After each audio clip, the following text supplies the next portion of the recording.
الصلاة والسلام عليك سيدي يا رحمة للعالمين.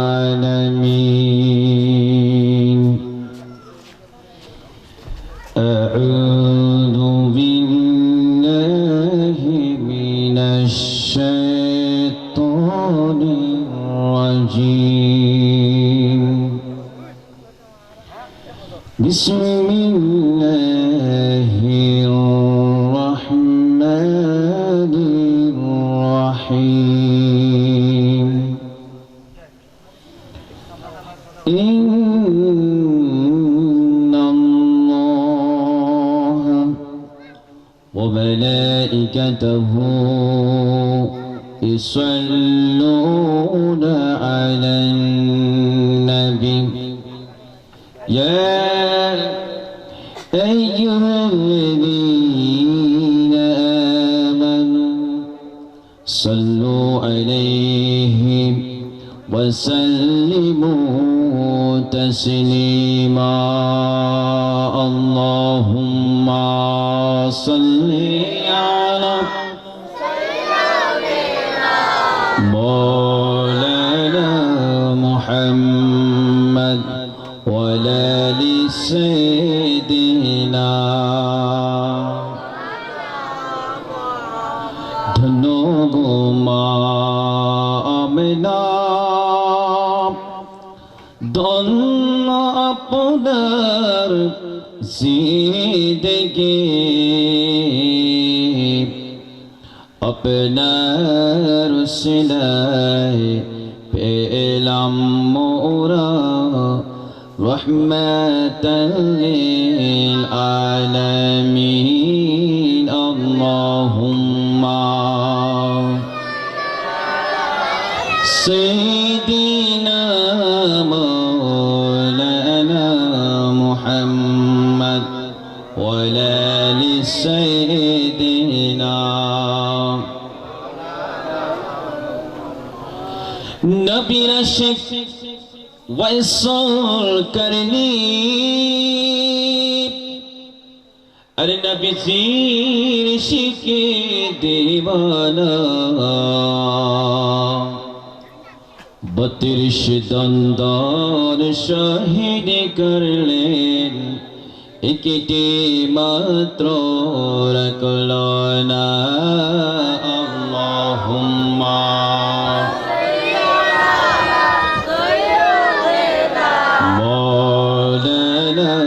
محمد وعلى آل سيدنا। সাদ সাগরের তের নদী, আরে পার যেতে পারলাম না। মদিনা শরীফ না দেখায়া কবর দেশে নিও না। আল্লাহুম্মা সাইয়্যিদিনা মাওলানা মুহাম্মদ ওয়া আলা আলি সাইয়্যিদিনা। जुमा घर के काबा बनाया, देर करके मदीना। ज़ैनब से बशे बशे देखिब सोनार मदीना। अल्लाहुम्मा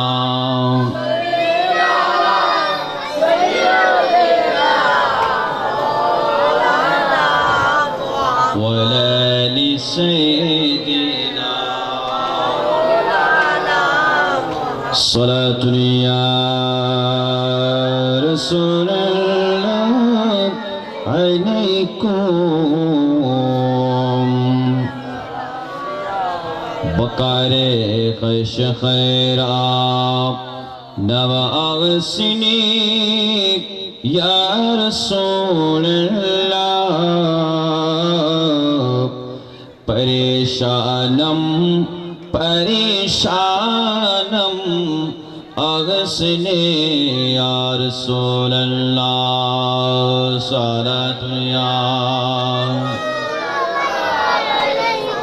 سلام یا حبیب اللہ تجبال دیکھ کر تیرا ماما نور کا سر جھکاتے ہیں الہی بولو بالا نور کا صلاة یا رسول اللہ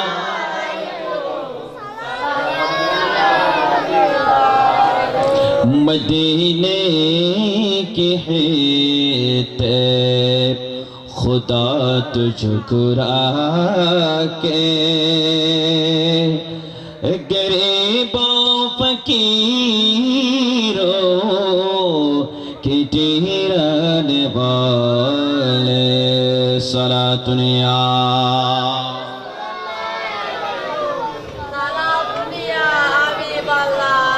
حرم کی سمیت قدم راکی چلینا ارے سر کموں کا ہے وہ جانے والے صلاة یا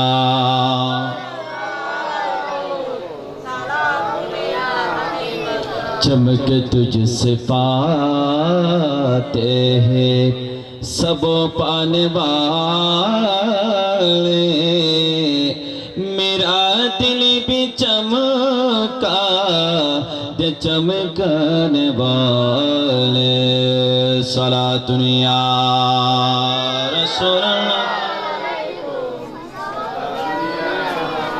حرم کی سمیت قدم راکی چلینا ارے سر کموں کا ہے وہ جانے والے صلاة یا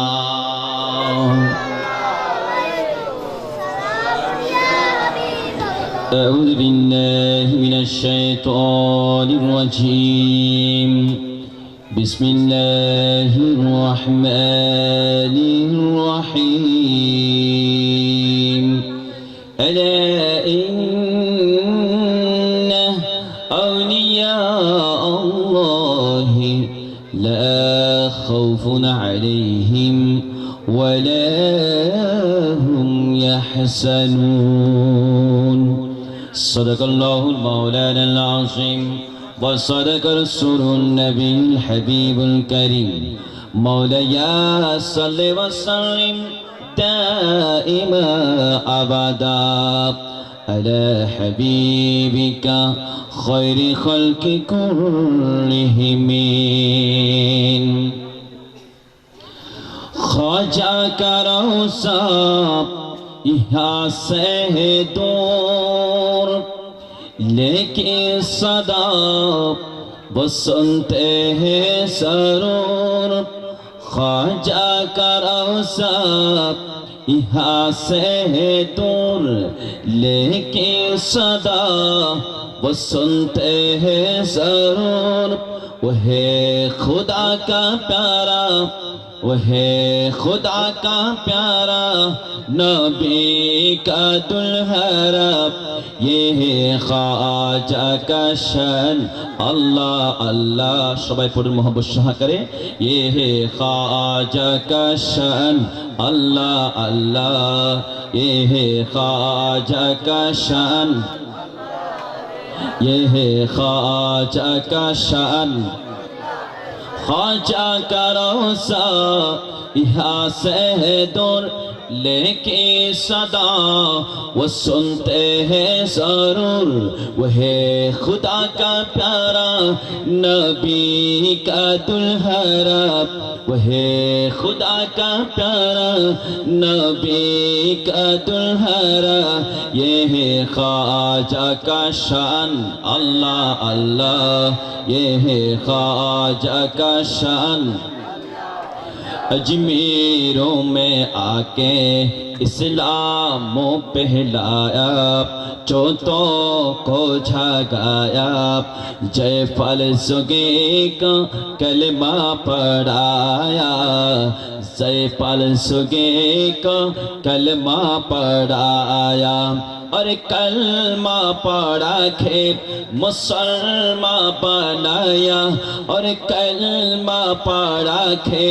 مسلمان بنایا زمانہ کو دکھایا راہ حق پہ چلنا سکھایا راہ حق پہ چلنا سکھایا چھارے پوتوں کو تھوڑا جھنڈا خدا کا گھڑا چاروں مندر کو تھوڑا مسجد خدا کا بنا چھارے پوتوں کو تھوڑا جھنڈا خدا کا گھڑا چھارے مندر کو تھوڑا مسجد خدا کا بنا یہ ہے خواجہ کا شان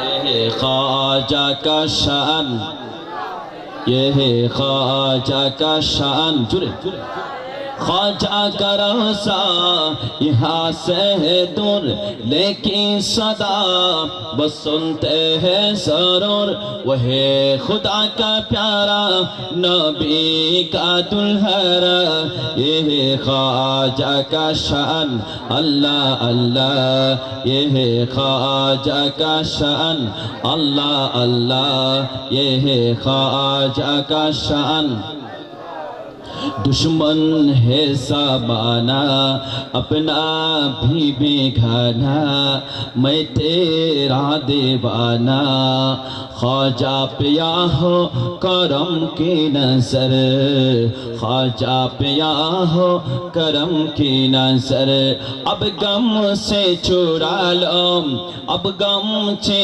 چڑا لو روزے پہ بھلا لو دامن میں چھپا لو دیکھ لو پھر اجمیر نگر دیکھ لو پھر اجمیر نگر دھولے گنبد کا صدقہ لوٹاتے ہیں خواجہ دھولے گنبد کا صدقہ لوٹاتے ہیں خواجہ یہ ہے خواجہ کا شان اللہ اللہ یہ ہے خواجہ کا شان یہ ہے خواجہ کا شان خواجہ کا روزہ یہاں سے ہے دور لیکن صدا بس سنتے ہیں ضرور وہ ہے خدا کا پیارا نبی کا دلہرا وہ ہے خدا کا پیارا نبی کا دلہرا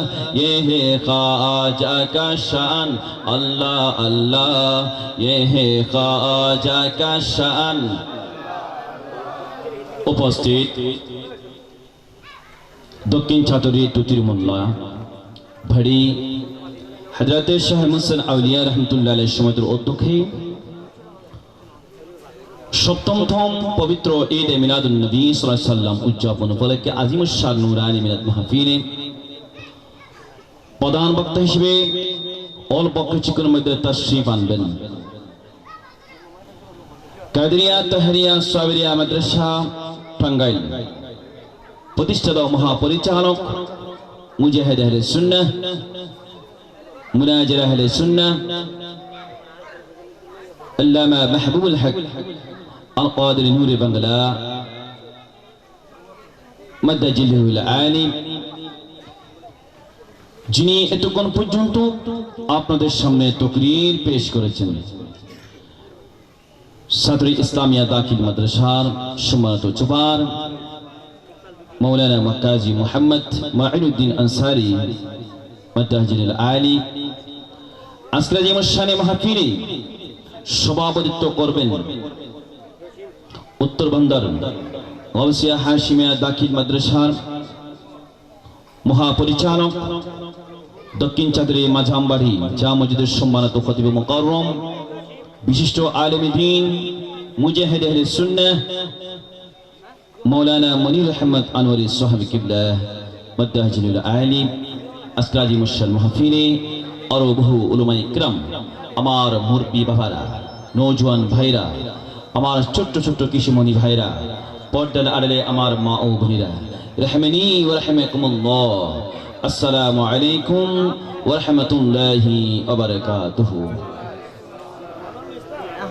ওয়া রব্বুল আলামিনের দরবারে একবার শুকরিয়া জ্ঞাপন করি ওই জন্য যে মনিবি রব্বুল আলামিন আজ আমাদেরকে ঈদ ব্যস্ততার মধ্যে আমাদেরকে জান্নাতি পরিবেশে মাহফিল পরিচালনা কমিটি কর্তৃক আয়োজিত আজকের এই অনুষ্ঠান কত সুন্দর পরিবেশে আল্লাহ তাআলা আমাদেরকে উলামায়ে কিরামের সুহবতে বসার উলামায়ে কিরামদের মুখে জবানে কিছু কোরআন ও হাদিসের আলোকে আলোচনা শোনা শ্রবণ করার আল্লাহ আমি গুনাহগার কেউ এই মাহফিলে সওয়াবের শরীক শামিল হওয়ার আল্লাহ যা তৌফিক দিয়েছেন ওই জন্য যে রব্বুল আলামিন আটর হাজার মাখলুকাতকে সৃষ্টি করেছেন যে রব্বুল আলামিন আমাদেরকে সৃষ্টি করেছেন যে মুনিব আমাদের হায়াতের মালিক আমাদের মওতের মালিক রিজিকের মালিক ওই প্রভুর দরবারে সবাই একবার উচ্চ আওয়াজে একবার শুকরিয়াতে একবার বলুন আলহামদুলিল্লাহ আর মোহব্বত সহকারে বলুন আলহামদুলিল্লাহ শুকরিয়া কার আমাদের খালেক সৃষ্টিকর্তা মওতের মালিক হায়াতের মালিক রিজিকের মালিক সব কিছুর মালিক আল্লাহ এজন্য রব্বুল আলামিন তার মালায়েকা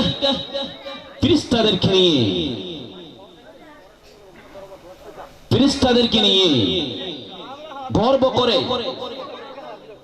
আলোচনা করে ফেরেশতাদেরকে নিয়ে তোমরা হঠাৎ একটু আস্তে হন গর্ব করে মালায়েকাদেরকে নিয়ে বলতে থাকে এই আমার ফেরেশতারা পৃথিবীর জমিনের মধ্যে দক্ষিণ চাতুরী তুতির মহল্লা বাড়ি কর্তৃক আয়োজিত মাহফিলে আমার বন্ধুরা আমার বান্দানীরা যুবক ভাইরা মুরব্বিরা আমি আল্লাহ আমার হাবিবের আমার কিছু বন্ধু আছে ওই সমস্ত বলি যাদেরকে দেখলে আল্লাহকে স্মরণ হয় যাদেরকে দেখলে আল্লাহকে ভয় করা সেটা এসে যায় তাদের আলোচনা করতেছি সুতরাং আমি তোমাদেরকে সাক্ষী করে বলতেছি কিয়ামতের ময়দানে ওই সমস্ত বান্দা যারা পৃথিবীর জমিনে আমার আলোচনা করতেছে আমি তাদেরকে স্মরণ করতেছি কিয়ামতের ময়দানে আমি তাদেরকে নাজাতের ওসিলা বানিয়ে দিব সুবহানাল্লাহ। তাহলে এই মাহফিল হচ্ছে চতুর্পাশে ফেরেশতারা রেকর্ড করতেছে ফেরেশতারা রহমত নাযিল করতেছে আল্লাহর কাছে ফরিয়াদ করতেছে আল্লাহ নিজেই আমাদের জন্য স্মরণ করতেছে সুবহানাল্লাহ। কারণ আল্লাহ বলতেছে আমার বান্দা যেহেতু আমাকে যখন জবান দিয়ে স্মরণ করবে আমি তাদেরকে স্মরণ করব আমাকে যেহেতু তারা স্মরণ করবে আমার জিকির করবে আমার আলোচনা করবে আমার নবীর আলোচনা করবে আমার বলির আলোচনা করবে আমি খোদা তাদেরকে স্মরণ করব স্মরণ বমানা তাদের জন্য নাজাত সুবহানাল্লাহ। তাহলে নাজাত মুক্তি জাহান্নামের আগুন থেকে মুক্তি এই আশা কামনা আমাদের প্রত্যেকের আছে কি নাই সবাই হাত তুলুন আছে কি নাই আলহামদুলিল্লাহ আমাদেরকে কবুল করুক আমিন সওয়াব লাখ কোটি গুণে গুণান্বিত করে বিশ্ব মানবতার মুক্তির ধ্বজ সৃষ্টির সেরা মহামানব অতুলনীয় মানব যাকে উদ্দেশ্য করে রব্বুল আলামিন লক্ষ লক্ষ নবী প্রেরণ করেছেন যাকে উদ্দেশ্য করে এই পৃথিবী বানিয়েছেন যাকে উদ্দেশ্য করে আল্লাহর হাজার মাখলুকাত সৃষ্টি করেছেন ওই মহামানব নূরের নবী, হায়াতুন নবী, সরকারে দু আলম, রহমাতুল লিল আলামিন, আকায়ে নামদার তাজদার মদিনা হুজুর মুহাম্মদ রাসূলুল্লাহ সাল্লাল্লাহু আলাইহি ওয়াসাল্লাম রওজা আকাদাসে আমাদের সালাত ও সালাম পৌঁছিয়ে দিন। আমিন বলুন। সাথে সাথে আবারও স্মরণ করতে হয় ওই সমস্ত সাহাবায়ে কিরাম, ওই সমস্ত আউলিয়া কিরাম যাদের শহীদের বিনিময়ে, যাদের লেখনের বিনিময়ে, যাদের বেলায়েতের তাসাউফের মারফতের বিনিময়ে, আধ্যাত্মিক শক্তির বিনিময়ে গোটা বিশ্বে ইসলাম অক্ষুণ্ণ রেখেছেন, প্রতিষ্ঠিত করেছেন, ইসলাম কায়েম করেছেন। আল্লাহ তাআলা আমাদের আজকের এই মাহফিল দুনিয়া আখিরাতে আমাদের জন্য মুক্তি নাজাত দান করুক। আমিন।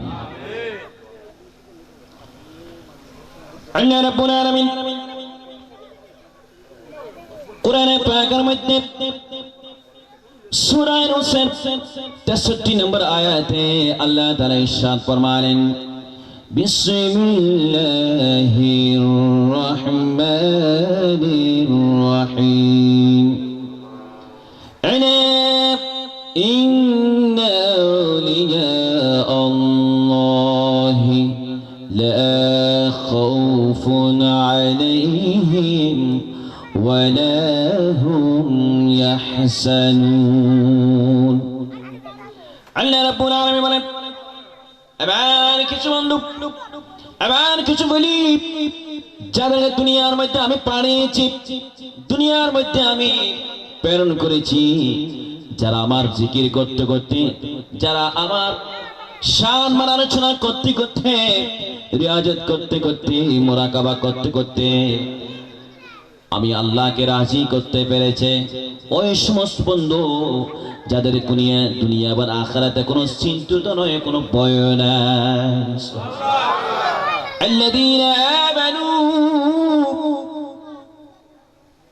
আল্লাযীনা আমানু ওয়া কানু ইয়াত্তাকুন, যারা ঈমান এনেছে, ওয়া কানু ইয়াত্তাকুন, তারা পরহেজগারি, ওই সমস্ত তাকওয়াদার, ওই সমস্ত পরহেজগারে মানুষ হচ্ছে, বলি হচ্ছে আমি আল্লাহ তাআলার বন্ধু। এই জন্য আল্লাহ রাব্বুল আলামিন বলেন, ওয়ালিয়ুল মুত্তাকিন, ওয়ালিয়ুল মুমিনিন, মুত্তাকিন পামানা এমন কিছু বান্দা আছে, এমন কিছু আমার বন্ধু আছে যারা তাকওয়া করতে করতে প্রতিটা মুহূর্তে মুহূর্তে, প্রতিটা ওয়াক্তে ওয়াক্তে, প্রতিটা সময়ে সময়ে আমি আল্লাহর ভয় করত, আমি আল্লাহর জিকির করত, প্রত্যেকটা সময়ে প্রত্যেকটা কাপড় পরিধান বলেন, খাওয়া দাওয়া বলেন, কোনো কাজকর্ম, কৃষক কাজকর্ম বলেন, শ্রমিক কাজ বলেন, রাষ্ট্রীয় কাজ বলেন, ব্যবসায়িক সামাজিক প্রত্যেকটা কাজের মধ্যে আমি আল্লাহ তাআলাকে ভয় করতে করতে প্রতিটা সময়ে ব্যয় করেছে। গভীর রাত পর্যন্ত জিকির করতে করতে, আল্লাহ আল্লাহ করতে করতে শরীয়তের বিধি নিষেধ মেনে চলেছে। আল্লাহ তাআলা যে কাজগুলো নিষেধ করেছেন ওই কাজগুলো মানে নাই, আর যে কাজগুলো করতে বলেছেন ওই কাজগুলো করেছেন। মোটামুটি যে কাজ করলে আল্লাহ তাআলাকে পাওয়া যাবে, রাসূলকে পাওয়া যাবে, আল্লাহর মহব্বত পাওয়া যাবে, আল্লাহর বন্ধু পাওয়া হয়ে যাবে, আল্লাহর নৈকট্য হাসিল করতে পারবে, আল্লাহর নিকটতম হয়ে যাবে, আল্লাহর সাথে একদম করিব হয়ে যাবে, ওই সমস্ত বন্ধু হচ্ছে আমার বন্ধু। ওয়ালিয়ুল মুমিনিন, ওই সমস্ত মুমিনের মধ্যে যারা আমি আল্লাহকে রাজি করেছে তারাই হচ্ছে আমার বন্ধু মুমিন। সুবহানাল্লাহ। এই জন্য হাদিসে পাকের মধ্যে আমার রাসূল সাল্লাল্লাহু আলাইহি সাল্লামকে প্রশ্ন করলেন, ইয়া রাসূলুল্লাহ, ইয়া হাবিবাল্লাহ, ওলি কারা? আল্লাহর হাবিব বললেন, ওই সমস্ত বন্ধু, ওই সমস্ত বলি যাদেরকে দেখলে আল্লাহর স্মরণ হয়। সুবহানাল্লাহ বলেন। যাদেরকে দেখলে কি স্মরণ হয়? কার স্মরণ হয়? আল্লাহর। সুবহানাল্লাহ বলুন। আল্লাহু আকবার। যাদেরকে দেখলে আল্লাহর স্মরণ হয়ে যায়, যাদেরকে দেখলে আল্লাহর ভয় এসে যায়, যাদেরকে দেখলে, যাদের সুহবতে বসলে, যাদের সুহবতে বসলে আল্লাহ আল্লাহ আল্লাহ করতে করতে করতে করতে তার কলব আল্লাহ আল্লাহ জারি হয়ে যায়। যাদের সুহবতে বসলে মদদি শরাবি অন্যায় বিবিচার হাজানি সব কিছু ছেড়ে আল্লাহ বলা হয়ে যায়, নামাজি হয়ে যায়, মুত্তাকিন হয়ে যায়। যাদেরকে দেখলে, যাদের সাথে লেগে, যাদের হাতে বায়াত ধরে, যাদের কাছাকাছি থাকলে তারা সত্যি সত্যি ঈমানদার হয়ে যায়, ওরাই হচ্ছে আল্লাহর বলি। সুতরাং এই জন্য বুখারী শরীফের মধ্যে এটা বলা, ইবনে মাজাহ দাওয়াতুল হাদিস, বুখারী শরীফের মধ্যে আল্লাহ তাআলা ওই সমস্ত বান্দার কথা বলেছেন, ওই সমস্ত বনির কথা বলেছেন যাদের কান আল্লাহর কান হয়ে যায়, যাদের জবান আল্লাহর জবান হয়ে যায়, যাদের কথা আল্লাহর কান, আল্লাহ সব আল্লাহ শুনতে পাই, আল্লাহ তাদের কাছে ইলহাম পড়ায়, যাদের পাল্লার পা হয়ে যায়, প্রতিটা কথা কথা আল্লাহর কাছে কবুলিয়ত হয়ে যায়, আল্লাহর কাছে কবুল হয়ে যায়, অ্যাকশন হয়ে যায় সাথে সাথে। ওই সমস্ত আল্লাহওয়ালা যাদেরকে দেখলে আল্লাহর কথা স্মরণ হয়ে যায়, ওরাই হচ্ছে আল্লাহর বন্ধু। এই জন্য যেমনি ভাবে ভারতের জমিনের মধ্যে 1556 সালে সম্রাট আকবর যখন ইসলাম বিরোধী, কোরআন বিরোধী, সুন্নাহ বিরোধী যখন বিভিন্ন কার্যক্রম করতে লাগলেন, আগ্রার মধ্যে পত্রে শিখলে একটা সংবিধান তৈরি করলেন। মুসলমান, শিখ, হিন্দু, বৌদ্ধ, খ্রিস্টান, জনজাতি সহ সমস্ত ধর্ম থেকে এক একজন করে সবাইকে একত্র করে একটা সংবিধান নির্ধারণ করলো, সংবিধান প্রণয়ন করলো। ওই সংবিধানের নাম দেওয়া হলো দ্বীন ইলাহি। নাউজুবিল্লাহ। দ্বীন ইলাহি যখন জারি করলাম, ওই মুহূর্তের মধ্যে আল্লাহর প্রিয় ওলি, আল্লাহর বন্ধু ইমাম রাব্বানি শেখ মুসলিম হিন্দি আবির্ভাব হয়ে গেল। সম্রাট আকবর বললেন, লা ইলাহা ইল্লাল্লাহ, আকবর খলিফাতুল্লাহ। নাউজুবিল্লাহ বলুন। সম্রাট আকবর বললেন, আমার রাজভবনে ঢুকলে, আমার ভবনে ঢুকলে তোমাদেরকে আমাকে সিজদা করতে হবে, আমাকে সিজদা করতে হবে, মেটানত করতে হবে। আল্লাহ তাআলা বলেছেন, বিসমিল্লাহির রহমানির রহিম,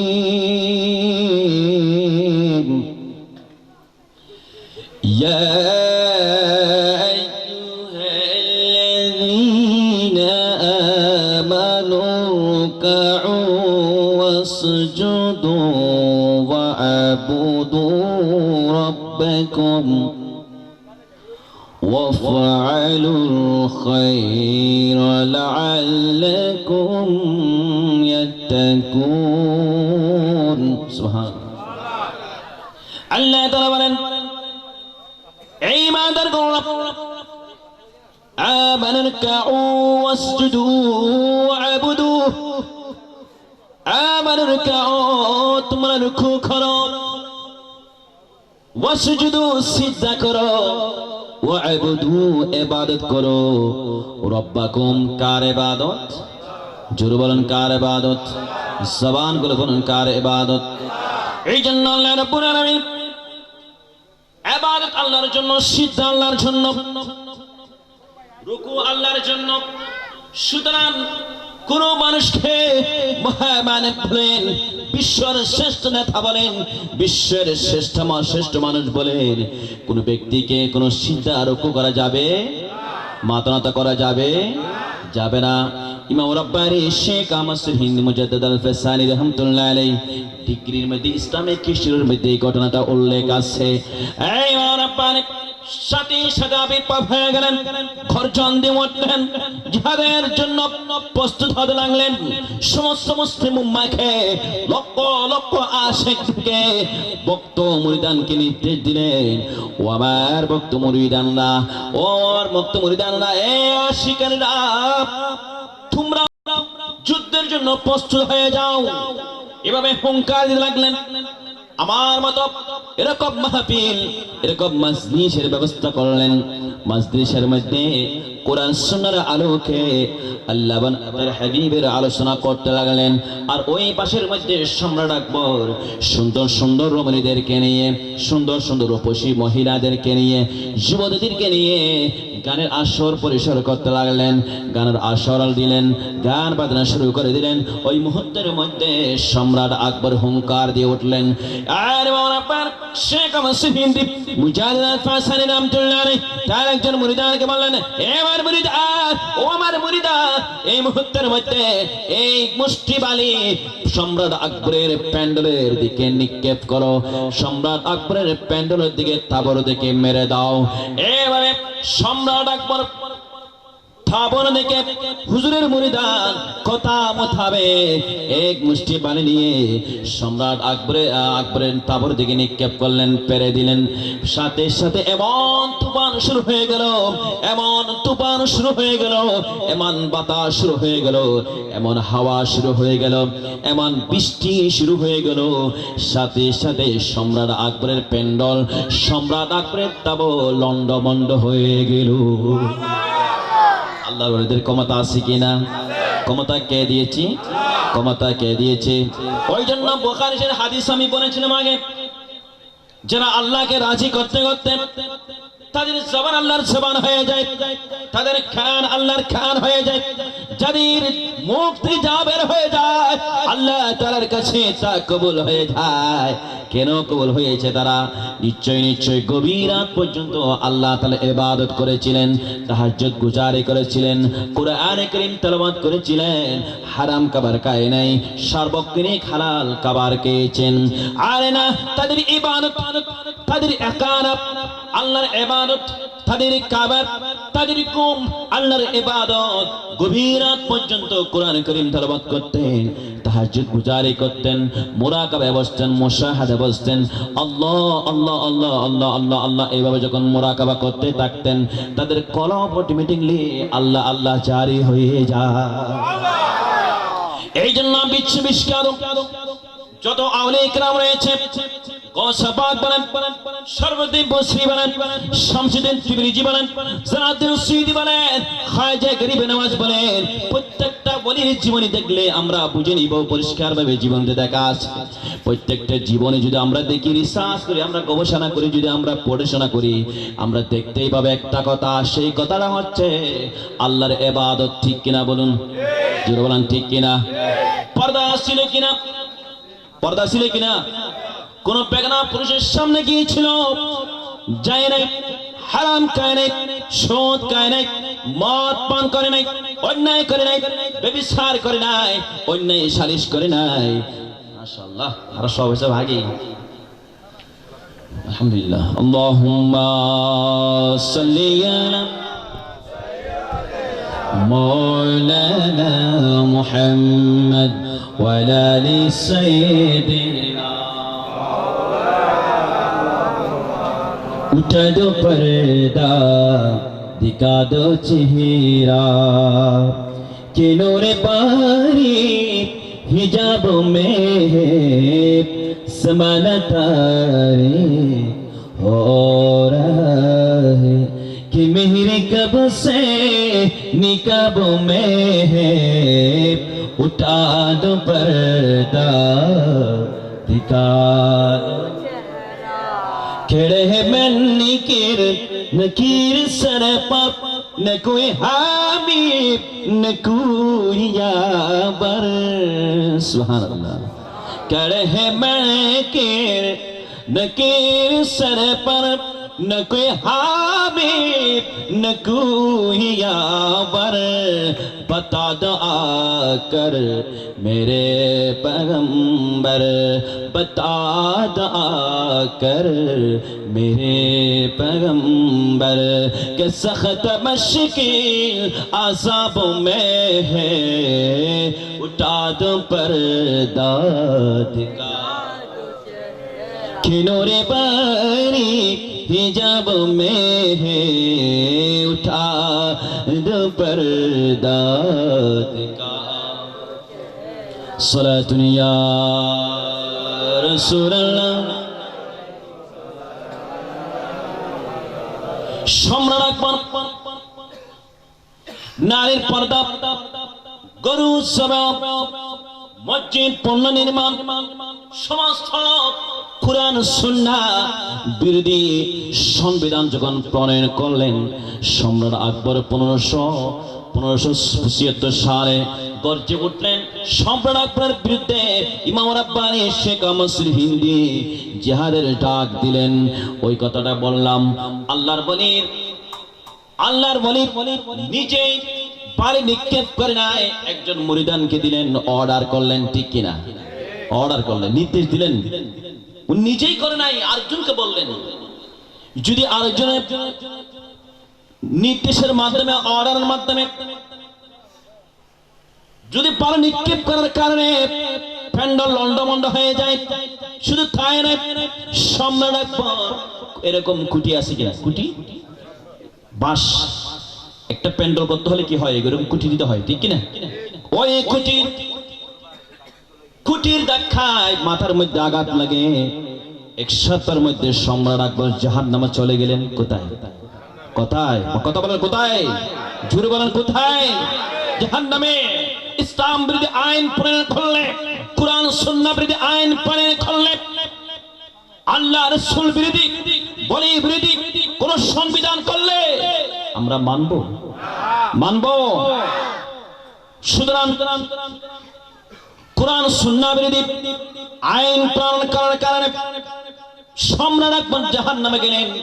অথচ 1556 থেকে 1576 পর্যন্ত সুন্নি মানা একজন বাদশা ছিলেন, উনি হিন্দু, বৌদ্ধ, মুসলমান, শিয়া জাতি পর্যন্ত উনি বিবাহ করেছিলেন। এই জন্য বাংলাদেশের নয়, এশিয়া মহাদেশের মধ্যে বেশি বেশি শিয়া আবির্ভাব একমাত্র সম্রাট আকবরের স্ত্রীর মাধ্যমে হয়েছে। সম্রাট আকবরের স্ত্রীর মাধ্যমে উনি শিয়া থেকে, ইরান থেকে উনি বিবাহ করেছিলেন। এখানে উপমহাদেশে শিয়া জাতি, শিয়ার আবির্ভাব হওয়ার মূল কারণ হচ্ছে সম্রাট আকবরের কারণে। সম্রাট আকবর ইন্তেকাল হয়ে গেল, সম্রাট জাহাঙ্গীর সিংহাসনে বসলেন। আমি খুবই সংক্ষেপে বলতেছি, সম্রাট জাহাঙ্গীর তার পুত্র সিংহাসনে বসলেন। ইমাম রাব্বানী শেখ মসির হিন্দি মুজাদ্দিদ আল ফাসানিকে জেলখানায় বন্দী করলেন। কোথায়? আওয়াজ দিয়ে বলেন কোথায়? জেলখানায়। আমি কিন্তু অতিরিক্ত চিল্লাবিল্লা করি না, শান্তির মাধ্যমে সুন্দরভাবে মানুষকে বোঝাতে পারলে এটাই হচ্ছে আমার লক্ষ্য, ঠিক কিনা বলুন? জোরে বলেন ঠিক কিনা? এই জন্য সম্রাট আকবর ইন্তেকাল করে সম্রাট জাহাঙ্গীর সিংহাসনে বসার পরে ইমাম রাব্বানী শেখ মসির হিন্দি মুজাদ্দিদ আল ফাসানি রাহমাতুল্লাহ আলাইহি এবার জেলখানায় বন্দী করলেন। হাজার লাখ ভক্ত মুরিদান আশিকরা চতুর্পাশে গ্রাহ করলেন, স্লোগান দিচ্ছেন, নারে তাকবীর, নারে সালাত, নারে গাউসিয়া, রিসালাতের স্লোগান, তাকবীরের স্লোগানে প্রকম্পিত হয়ে গেল পুরা পাঞ্জাব ভারতবর্ষ। এমন ভাবে প্রকম্পিত হয়ে গেল আকাশ মণ্ডল হতে আসমান জমিন পর্যন্ত সবকিছু আল্লাহ আল্লাহ জিকির করতে লাগলো। সম্রাট জাহাঙ্গীর বরদাস্ত করতে পারলেন না, আশ্চর্য হয়ে গেলেন, এটা কি হলো? সম্ভবত আমার গদি থেকে, সিংহাসন থেকে আমাকে পালাতে হবে। তার ভিতরে মেয়েদের একটা কম্পন শুরু হয়ে গেল, ভয় শুরু হয়ে গেল। সম্রাট জাহাঙ্গীর অনেক চেষ্টা করলো, ইমাম রাব্বানী শেখ মসির হিন্দিকে জেলখানায় রাখতে পারলো না। এদিকে জেলখানায় দেখে কোথায় কিভাবে বের হয়ে যায় সম্রাট জাহাঙ্গীর, সৈন্যবাহিনী ওরা বুঝতেই পারে না। সুবহানাল্লাহ। কারণ আল্লাহর আউলিয়া কিরামরা তাদেরকে এমন ভয়, এমন আধ্যাত্মিক শক্তি, এমন মারিফাত, এমন তাসাউফ আল্লাহ দিয়েছেন, ইলমে লাদুনি দিয়েছেন, যার কারণে আপনি বুঝতেই পারবেন না কোন দিকে বের হয়ে যাবে, নিজেও টের পাবে না, ঠিক কিনা বলুন? আপনারা জানেন এরকম অনেক ঘটনা আছে। আমাদের বাড়ির পাশে মুফতি আব্দুর রহমান, ব্রোজের মাজার, মুফতি আব্দুর রহমান, উনি ওনার ছাত্র কুতুবদিয়া মালিক শাহ রাহমাতুল্লাহ আলাইহি, ওনার ছাত্র পটিয়া মুসা মুজাদ্দিদি, ওনার ছাত্র ইমাম আহলে সুন্নাত আল্লামা হাশিমি কিবলা হাসমি সাহাব কিবলা কিবলা মাদ্দাজিলুল আলী, ওনার ছাত্র আরো অনেকেই। উনি জিনদের ছাত্র পড়াতো, ছেলেদেরকে পড়াতো। পড়ানোর সময় মাওলানা আহমদুর রহমান ইন্তেকাল হয়ে গেছে, অনেক বড় আলেম। সেই তকরির করতেছেন, আমরা তখন ছোট ছিলাম, এরকম সবার মধ্যে বার্ষিক সবাই। উনি বলতেছেন, আমার হুজুর কিবলা, আমার উস্তাদ জি, আমি দেখতেছি ইশারের পর নামাজের পরে খাওয়া দাওয়া করার পরে আমাকে বেশি মহব্বত করতো, ঘরের মধ্যে নিজের সন্তানের মতো বারান্দায় আমাকে জায়গা দিয়েছিল। সুবহানাল্লাহ। জোর গভীর রাত তখন হয়ে যায়, উঠানের মধ্যে একটা ঘোড়া এসে যায়। ওই ঘোড়া দেখে আমি চতুর্পাশে আমি টক টক করে আওয়াজ আসছে, আমি কানের মধ্যে আমার শুনতে পাই। আওয়াজ থেকে আমি ঘরের ভিতর থেকে একটু তাকিয়ে দেখলাম একটা ঘোড়া, যে ঘোড়ার মধ্যে আমার হুজুর সাওয়ারি হয়ে যাচ্ছিলেন। আমি আহমদুর রহমান, আমি সাথে সাথে পিছিয়ে পিছিয়ে, উনি কোথায় যাচ্ছে আমি সেদিকে যাচ্ছিলাম। হুজুর দরিয়ার নদীর পাড়ের মধ্যে আমাদের পশ্চিম বঙ্গোপসাগরের মধ্যে ওই সাগরে যখন হাজার হাজার শত্রুদেরকে যখন পলাচ্ছিলেন, ওই মুহূর্তের মধ্যে আমি দূর থেকে আমি তাকিয়ে রইলাম। একজন জিনদের ছেলে বললেন, ও আমার উস্তাদ হুজুর, এখানে দেখতেছি আপনার একজন ছাত্র আপনাকে দেখতেছে, আমাদেরকে দেখতেছে, আপনি কি করতেছেন? উনি তাকিয়ে আছে। সকাল যখন হলো, আহমদুর রহমানকে প্রশ্ন করলো, তুমি কি গতকাল ওই নদীর পাড়ে গিয়েছ? বললেন না। ভয়ে বলতেন না। সত্যি করে বলো। সর্বোপরি স্বীকার করলেন, হুজুর আমি গিয়েছিলাম।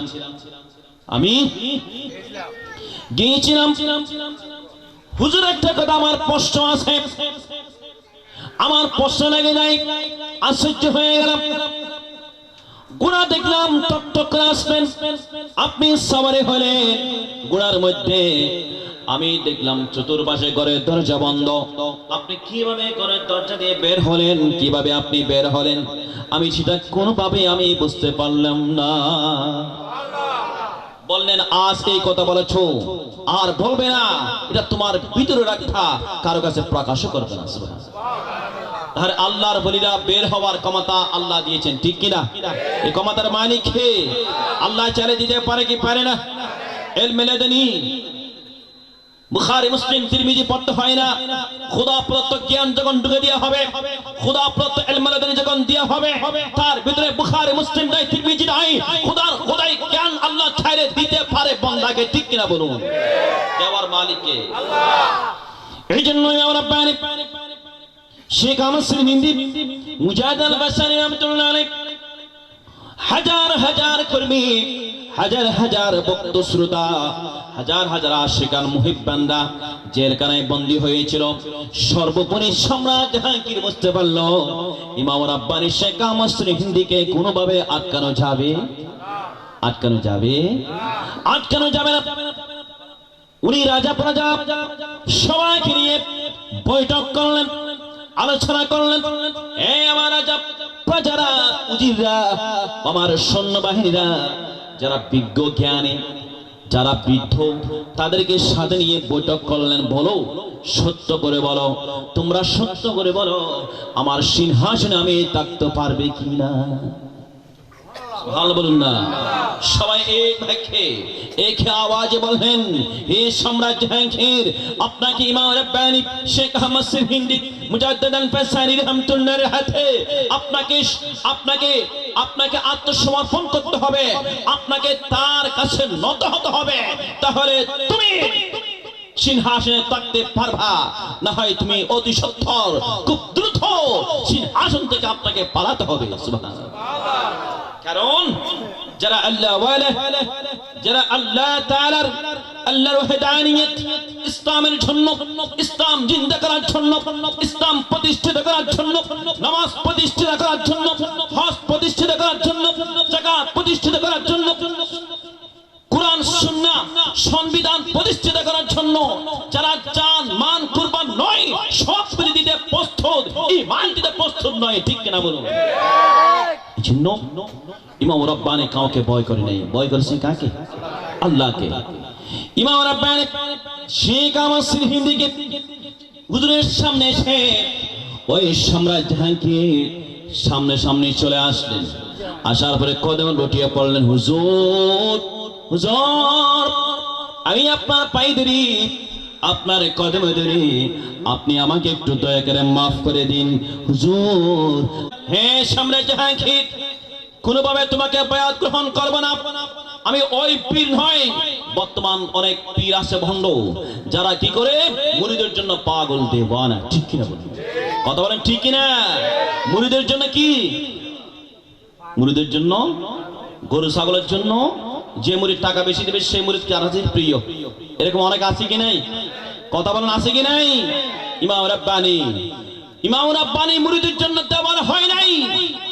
বললেন তোমার মতো মুরিদ আমার প্রয়োজন নাই, আমার তোমার মতো মুরিদ ওই সময় প্রয়োজন হবে যেই সময়ের মধ্যে তোমার জান, তোমার মাল, তোমার সম্পদ, তোমার সময় সবই কিছু আল্লাহ তাআলার জন্য, আল্লাহর হাবিবের জন্য কুরবানি করে দিবে। তখন আমি তোমাকে সত্যিকার ঈমানদার, সত্যিকার আমি আমার মুরিদের হিসেবে আমি তোমাকে কবুল করব। সুবহানাল্লাহ। আর জুলুম সুবহানাল্লাহ। আল্লাহুম্মা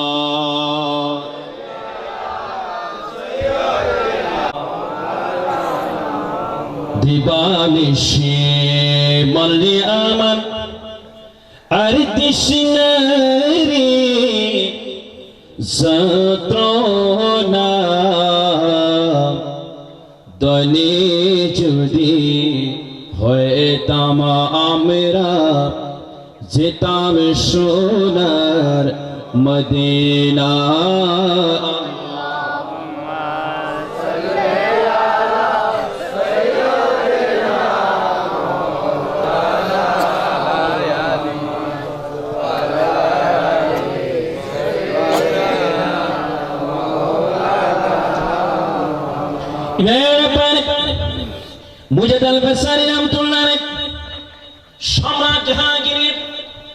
আমি যেহেতু তকরির করতেছি, আপনাদেরকে আমার দিকে নজর থাকতে হবে, খেয়াল থাকতে হবে, ধ্যান থাকতে হবে, মনোযোগ থাকতে হবে।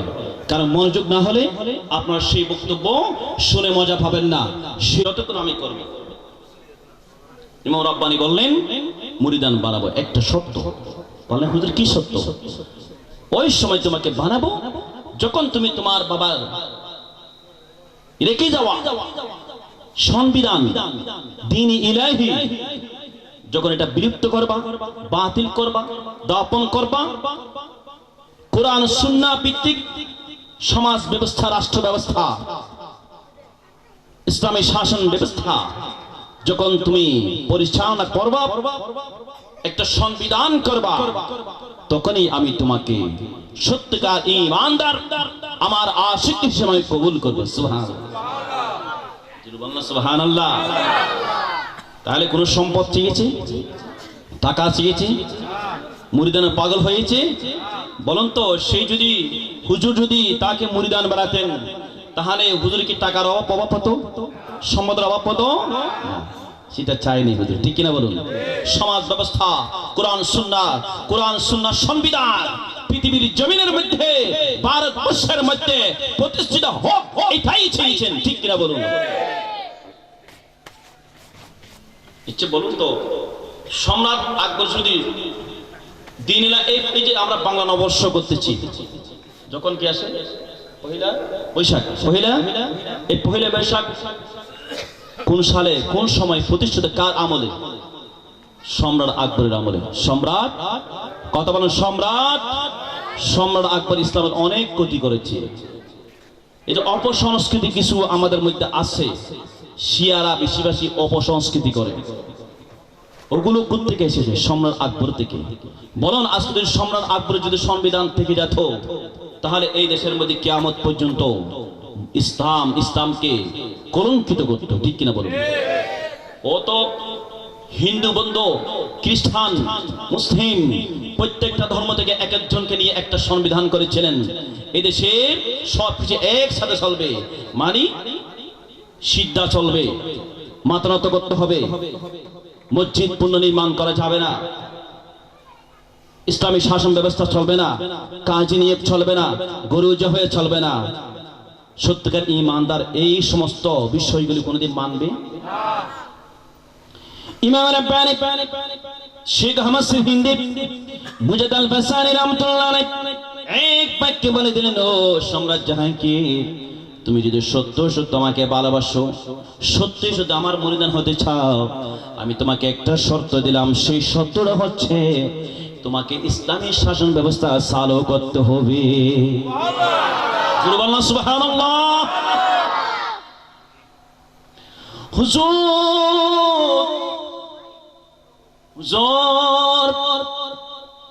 আমি আপনার কথা মানতে পারতাম। হুজুর, আমার ব্যাপারে সংবিধান এই মুহূর্তের মধ্যে আমি বাতিল করে দিব। আমার রাজা প্রজার সবাইকে নিয়ে বৈঠক করলেন, আলোচনা করলেন। আজ থেকে দ্বীন ইলাহি প্রিয়তম, দ্বীন ইলাহি বন্ধ, দ্বীন ইলাহি বাজেট, দ্বীন ইলাহি বাতিল। আজ থেকে কুরআন সুন্নাহর সংবিধান আজ থেকে এই ভারতবর্ষের মধ্যে প্রতিষ্ঠিত করব। পুনরায় মসজিদ নির্মাণ শুরু করলাম, পুনরায় কাজে নিয়ে শুরু করলাম, গরু জবা শুরু করলাম, কুরআন সুন্নাহ সমাজ রাষ্ট্র ব্যবস্থা সবই কিছু আবার পরিচালনা করলো।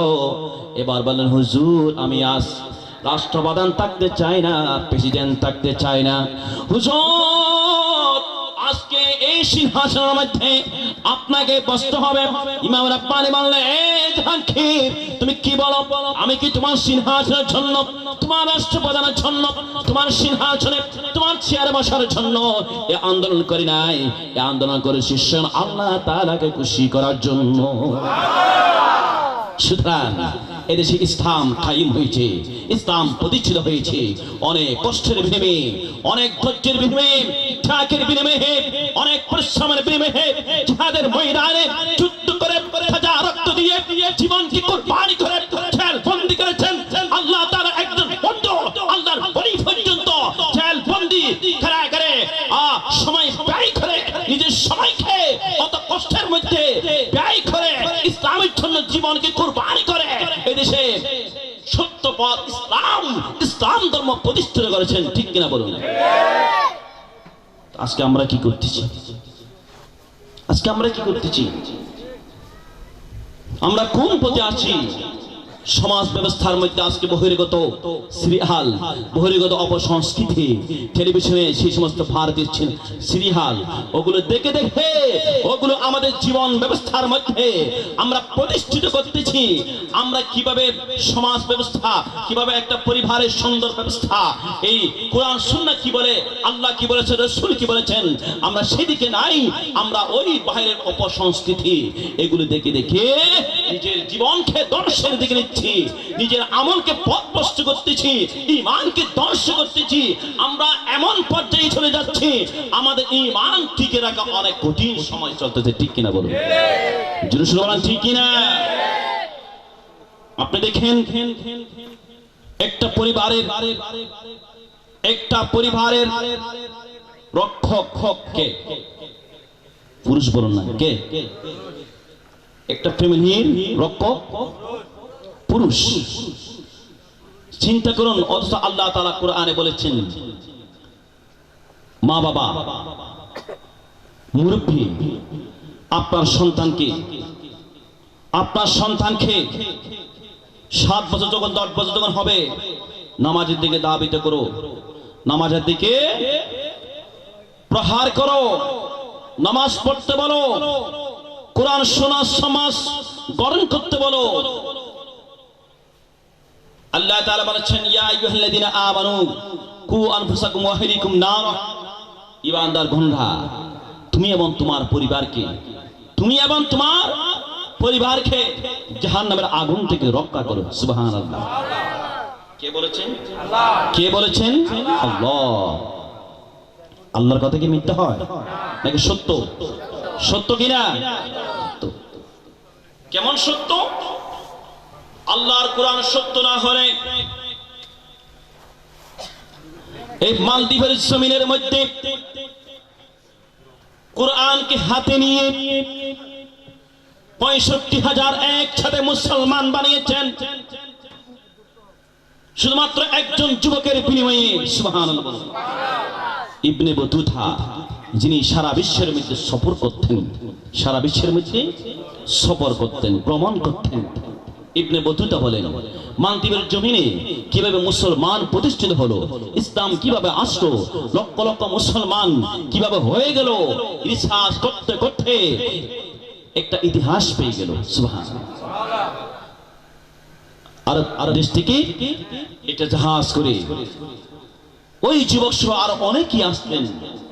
আসার পথের মধ্যে এমন তুফান শুরু হয়ে গেল, সবাই মরে গেল, আর ওই যুবক রক্ষা পেয়ে গেল। আর তার হাতে মধ্যে একটা কোরআন রয়েছে, তার রক্ষা পাওয়ার একটা উসিলা মাধ্যম হচ্ছে কোরআন কারীম তেলাওয়াত। সুবহানাল্লাহ। জুরবাল্লাহ সুবহানাল্লাহ। যুবককে প্রশ্ন করা হলো, হে যুবক, তুমি কিভাবে রক্ষা পেয়ে গেল? যুবক বললেন, আমি কোরআন কারীম তেলাওয়াত করতে লাগলাম। তুফান কোন সময় আসলো, কিভাবে হলো, আমি যুবক একটি বিন্দু পরিমাণ আমি টের পাই না। জুরবাল্লাহ সুবহানাল্লাহ। ওই মালদ্বীপের জমিনের মধ্যে একটা দ্বীপ রয়েছে, ওখানে একটা মন্দির আছে, আর সেই মন্দিরের মধ্যে প্রতি বছর এক একজন মহিলাকে, যুবতী মহিলাকে, অবিবাহিত মহিলাকে ওইখানে দিতে হয়। অবিবাহিত মহিলাকে ওইখানে ঢালি দিতে হয়। কি ঢালি? কথা বলেন, কি ঢালি? এখন যুবক, রাসূল বললেন, না, তুমি আসতে পারবে না। আম্মা আয়েশা বললেন, ইয়া রাসূলুল্লাহ, উনি তো আমাকে দেখতেছে না, ওনার চক্ষুগুলো তো অন্ধ। আল্লাহর হাবিব বললেন, ওনার চক্ষু অন্ধ ঠিকই, কিন্তু তোমার চক্ষু তার অন্ধ না, তুমি দেখতেছো। সুবহানাল্লাহ। কথা বলেন সুবহানাল্লাহ। তাহলে পর্দা কেমন আল্লাহ রাসূল শিক্ষা দিয়েছেন, ঠিক কি না? মা ফাতিমা রাদিয়াল্লাহু তাআলা কেমন মহিলা ছিলেন, জান্নাতের নওশাদ, যুবতীদের সরদার বানানো হয়েছে না নয়। খিদা এত কষ্ট পেয়েছিলেন, এরপরও ঘর থেকে বের হয় নাই। অনাহার হয়েছিলেন, অনেক ক্ষুধার মধ্যে রয়েছিলেন, খাবারের অভাবে। সন্তান কষ্ট পাচ্ছে, খাতারাচ্ছে, সন্তান কান্নাকাটি করতে লাগলেন। হাসান হুসাইন অনেক কষ্ট পাচ্ছে, এরপর মা ফাতিমা পর্দার বাহিরে যায় না। মা ফাতিমা স্বামীকে ওসিয়ত করে গেলেন, ও আমার প্রাণপ্রিয় স্বামী, ও আমার প্রাণপ্রিয় স্বামী, আমি আপনার কাছে একটা ওসিয়ত দিয়ে যাচ্ছি। আমি যখন ইন্তেকাল হব, আমাকে কোনো মানুষের সামনে জানাজা দিবে না। আমি যখন ইন্তেকাল, ও আলী, ও আমার প্রাণপ্রিয় স্বামী, আমি যখন ইন্তেকাল হব, আমাকে কেউ যেন না জানে মতো আমার হাসান হুসাইনকে নিয়ে, আর তুমি সব ৫০০ ব্যক্তি সহ আমাকে জানাজা পড়ে দাফন কাফন করে সাথে সাথে কবর দিবা। জান্নাতি মহিলা, যুবতীদের সরদারিনী, কি বলো তুমি? ফাতিমা বললেন, আমার প্রাণপ্রিয় স্বামী ও আলী, ইন্তেকালের পরে আমাকে যখন তোমরা দাফন করবা, ফাতিমা রাদিয়াল্লাহু তাআলা আনহা বললেন, আমার কবরটা সাইজটা কত ফিট, লম্বা কত, পাশে কত, প্রশস্ত কত, দুনিয়ার মানুষ জানতে পারবে আলী দুনিয়াটা অবস্থায় আমাকে কেউ দেখে নাই, কোন জাহাজ দেখে নাই, কোন পশু দেখে নাই, কোন মানুষ দেখে নাই, কোন মহিলা দেখে নাই, কোন সাহাবী দেখে নাই। আমার রাসূলের ঘরে একজন যায়েদ বিন হারেস সাহাবী পালক পুত্র, যিনি প্রায় 10-12 বছর আমার রাসূলের গোলামি করেছিলেন, খেদমত করেছিলেন, বাজার সাজার সব কিছু করতে না করতে যায়েদ বিন হারেস বললেন, আমি পৃথিবীর জমিনের মধ্যে এমন এমন অনেক মহিলা দেখেছি, মা ফাতিমাকে এত বছর ঘরের মধ্যে আমি ছিলাম, জমাশা করেছিলাম, মা ফাতিমাকে একবারের জন্য আমি যায়েদ দেখি না।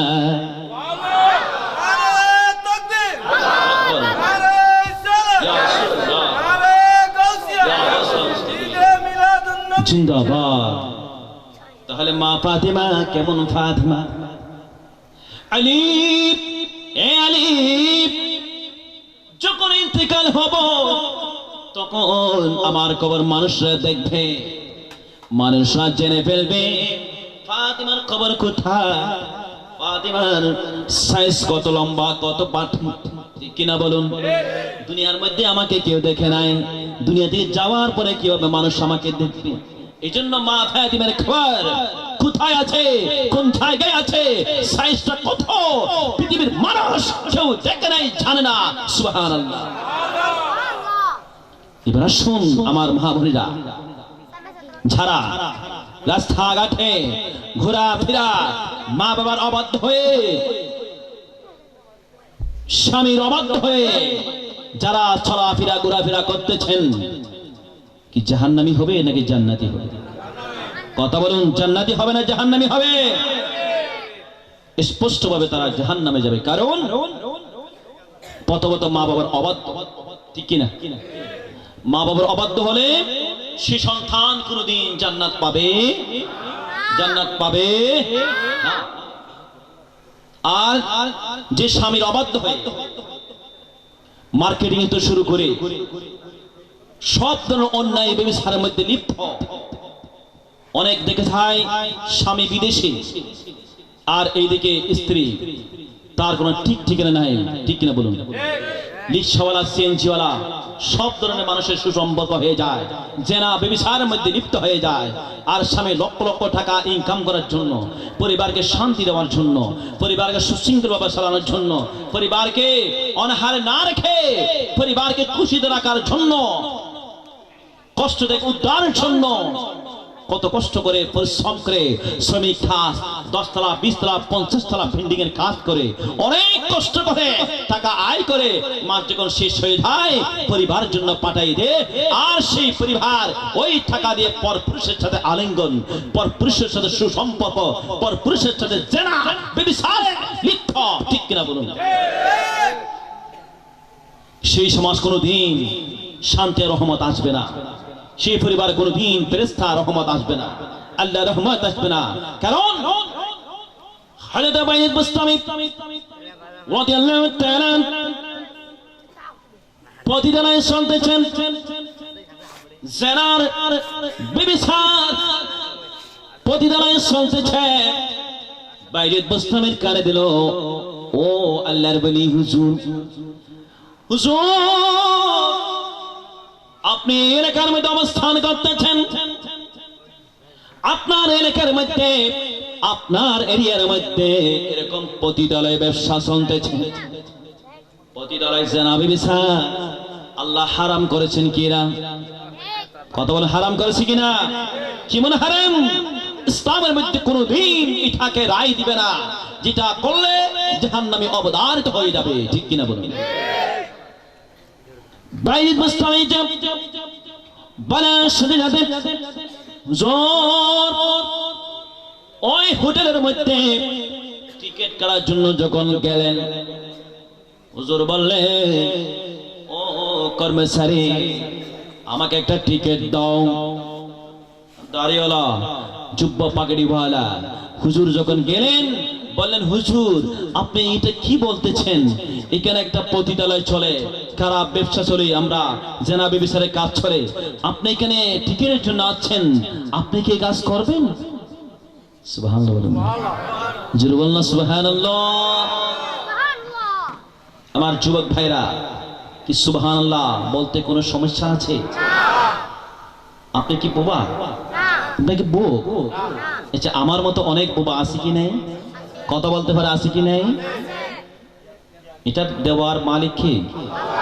একটা অঙ্গ না থাকলে তার কোনো মূল্য আছে? জবান কথা বলতে না পারলে তার কোনো দাম আছে? একটা অঙ্গ শরীর যদি হাত না থাকে, একটা পা না থাকে, নামাজ পড়া যাবে? শ্রমিক কাজ করা যাবে? কৃষি কাজ করা যাবে? চাকরি করা যাবে? ব্যবসা করা যাবে? কেউ আপনাকে দাম দিবে না। দেখুন, আমার মতো আপনার মতো অনেক বাবা, অনেক যুবক ভাইরা ভিক্ষা করতেছেন, ঠিক কিনা? শুধুমাত্র পেটটা, খাবারটা নিবারণ করার জন্য, ঠিক কিনা? কত নিয়ে কষ্ট করতেছেন। অ্যাক্সিডেন্ট হয়ে অনেক ভাই হাত হারিয়েছেন, পা হারিয়েছেন, কত নিয়ে কষ্ট করতেছেন, ঠিক কিনা? তা আমাকে স্বয়ং সম্পূর্ণ দিয়েছেন আল্লাহ। কে কে? সে আল্লাহর শুকরিয়া করা লাগবে কিনা? লাগবে কিনা? সবাই একে আওয়াজে বলুন আলহামদুলিল্লাহ, আলহামদুলিল্লাহ, আল্লাহু আকবার, আল্লাহু আকবার। আল্লাহ আমাদেরকে কবুল করুক, আমিন। বাইত বুস্তামি রাহমাতুল্লাহ আলাইহি ওই হোটেলের মালিক পরিচালককে বললেন, আমাকে টিকিট দাও। বললেন, হুজুর আপনাকে টিকিট দিব না। হুজুর আপনি কেন এই টিকিট দিবেন? এই টিকিট তো আপনার মতো লোকের জন্য নয়। হুজুর বললেন, না না, তোমাকে আমি বলতেছি টিকিট দাও, আর কোনো কথা বলবে সুবহানাল্লাহ, আল্লাহু আকবার। আল্লাহর বলিরা কি হিকমত দিয়ে গিয়েছে, কি হিকমত তারা করবে, তার মাধ্যমে কি হবে, সাধারণ মানুষ বোঝার ক্ষমতা আছে? কথা বলুন না, আছে? হযরত বাইত বুস্তামি রাহমাতুল্লাহ আলাইহি টিকিট কাটলেন, হোটেলের রুমে গেলেন। সেই মহিলা বললেন, হুজুর আপনার কাজ সারতে পারেন, আপনার কাজ করতে পারবেন, আপনার কাজ করতে পারবেন। হুজুর বললেন, এই মহিলা তোমার কত টাকা লাগবে বলো, তোমার কত টাকা লাগবে? সবই দিব, ঠিক আছে। আজকে আমি তোমার সাথে জানা করবো না, ব্যভিচার করবো না, ব্যভিচার করার জন্য আসি না, আমি তোমার সাথে জানা করার জন্য আসি নাই, তোমার কাছে এই কাজ করার জন্য আসি নাই। আজকে সারা রাত যত টাকা তুমি ইনকাম করবা, সেই টাকা আমি বাইরের বস্তু আমি দিব, তোমাকে কাজ করতে হবে না। কিন্তু আমি তোমাকে কন্ট্যাক্ট করে নিয়েছি সারা রাতের জন্য। সুবহানাল্লাহ। হুজুর কেমন কণ্ঠে বললেন, আমি এখন থেকে ফজর পর্যন্ত আমি সারা রাতের জন্য তোমাকে কন্ট্যাক্ট করে নিয়েছি, এখানে আর কেউ আসতে পারবে না, সুতরাং আমি যাই বলি তাকে তাই তোমাকে মানতে হবে। সুবহানাল্লাহ, সুবহানাল্লাহ। হুজুর বললেন, হে মহিলা আর কথা মোতাবেক উজু করে গোসল করো, তোমার সাথে আমার কাছে আজকে এমন একটা কাজ করব, যে কাজ তুমি কোনোদিন দেখো নাই। হুজুর কেমন কাজ? হুজুর বললেন, আমি তোমাকে এখন বলবো না, আগে তুমি উজু করে নাও, তারপর গোসল করে নাও, তারপর আমি তোমাকে বলবো। সুবহানাল্লাহ। এবার বললেন, ঠিক আছে হুজুর। এবার উজু করলাম, গোসল করলাম, এবার বললেন, তুমি আমার পিছনে বসো, পশ্চিম দিকে কিবলা হয়ে বসে যাও, জায়নামাজের মধ্যে বসে যাও। হুজুর চক্ষুগুলো বন্ধ করলেন, মহিলাকে বললেন, মহিলা, এই যুবতী মহিলা, তোমার চক্ষুগুলো বন্ধ করো, চোখে তোমার কলবের দিকে ধ্যান করো। কলব হচ্ছে এদিকে, কলব, রূহ, খুফি, ইখফাসি, এভাবে এক একটা অঙ্গের নাম রয়েছেন, প্রত্যেকটা অঙ্গ আল্লাহর জিকির করতে থাকে। সুবহানাল্লাহ। গুলো তরিকতের সবকের নাম, ওরা আপনারা হয়তো অনেকে বুঝবেন না। কলব, রূহ, সির, খুফি, আফা, বাত, নার, এইভাবে যেমন হালিশার দরবার শরীফে এই সিস্টেমে কি আছে, সবক দেওয়া হয়। যা হোক, বললেন তুমি চোখগুলো বন্ধ করে আমার পিছনে বসে যাও, চোখকে তোমার নিচের দিকে ধ্যান করে রাখো, আর কিছুই তুমি করবে না। হুজুর এমন ভাবে জিকির করতে লাগলেন, আল্লাহ আল্লাহ আল্লাহ আল্লাহ আল্লাহ, এভাবে আল্লাহ আল্লাহ করতে করতে হুজুরে এমন তাওয়াজ্জু দিলেন, এমন পাওয়ার দিলেন, এমন তাওয়াজ্জু দিলেন, মহিলা সাথে সাথে পালাতে লাগলেন, হুজুর হুজুর আমি আর গুনাহ করব না, আমি ছেনা করব না, ব্যভিচার করব না, আল্লাহু আকবার আল্লাহু আকবার আল্লাহু আকবার পড়বে লাফাতে লাগলেন। হুজুর আজকে আমাকে আপনি তওবা করে নিন, আজকে আমাকে তওবা পড়াই দিন। সুবহানাল্লাহ, জুরবাল্লাহ সুবহানাল্লাহ। আল্লাহর বালি کرامরা যাদের জীবনে তাসিরের কারণে, যাদের তাওয়াজ্জুর কারণে, যাদেরকে দেখলে আল্লাহর স্মরণ হয়ে যায়, ঠিক কিনা বলো, ঠিক কিনা? বাইরে বস্তায় রামতুল্লাহ আলাইহি এমন তাওয়াজ্জু দিলেন, এক তাওয়াজ্জুর কারণে মহিলা জানাবে সরকার ছেড়ে দিয়ে একজন জান্নাতি মহিলা রূপ ধারণ করলেন। সুবহানাল্লাহ, হুজুর তওবা পড়িয়ে দিলেন। এই মহিলা বড় তাআলা থেকে আর কোন কাজ করবে কিনা? বললেন করব না। মহিলা পর্দানশীল হবে কিনা বলো, বোরকা পরিধান করবে না কিনা বলো, তোমার মা বাবার সম্মান ইজ্জত রক্ষা করবে কিনা বলো, ইসলাম কোরআন সুন্নাহ মতো পরিচালিত জীবনকে গঠন করবে কিনা বলো, সব কিছু মেনে নিল। এবার শুন মহাবেন্দা, চিন্তা করো একটু, এই যে এফটিজেন মহিলা, যুবতী মহিলাকে দেখলে যে কোনো যুবক 60 বছরের মানুষ পর্যন্ত রাস্তাঘাটে দেখলে একটু করে নজর দেয়, ঠিক কিনা? কথা বলেন ঠিক কিনা? কারণ আল্লাহর হাবিব বললেন, মহিলা যুবতী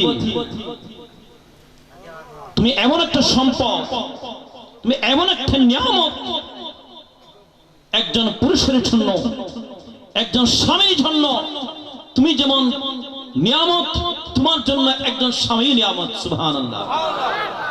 সুতরাং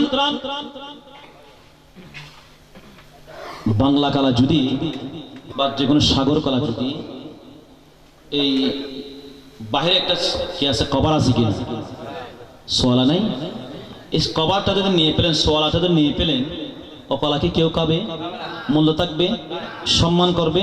আচ্ছা, সবজির মধ্যে তরকারির মধ্যে লবণ না দিলে সেই তরকারি কোনো মজার স্বাদ আছে?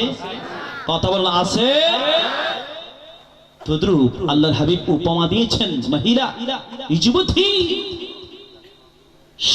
তরকারির মধ্যে, সবজির মধ্যে লবণ না দিলে সেই তরকারি কোনো মূল্য নেই, স্বাদ নেই। দেখুন অনেকে দাওয়াত খেতে গেলে বা পরিবারের কাছে কোনো খাওয়া দাওয়া খেলে একটু লবণ কম হলে কি বলে, কি তরকারি রান্না করছো, লবণ হয় নাই, কোনো স্বাদ নাই, মজা নাই, খাবো না, লবণ দাও। বা অনেকে কি করে, বদনামি করে, সমালোচনা করে, দিচ্ছে হ্যাঁ এত টাকা খরচ করে রান্না বান্না করছে, গরু ছাগল কত কিছু, কিন্তু লবণটা ঠিক তোমার হয় নাই, ঠিক কিনা? বলে কিনা?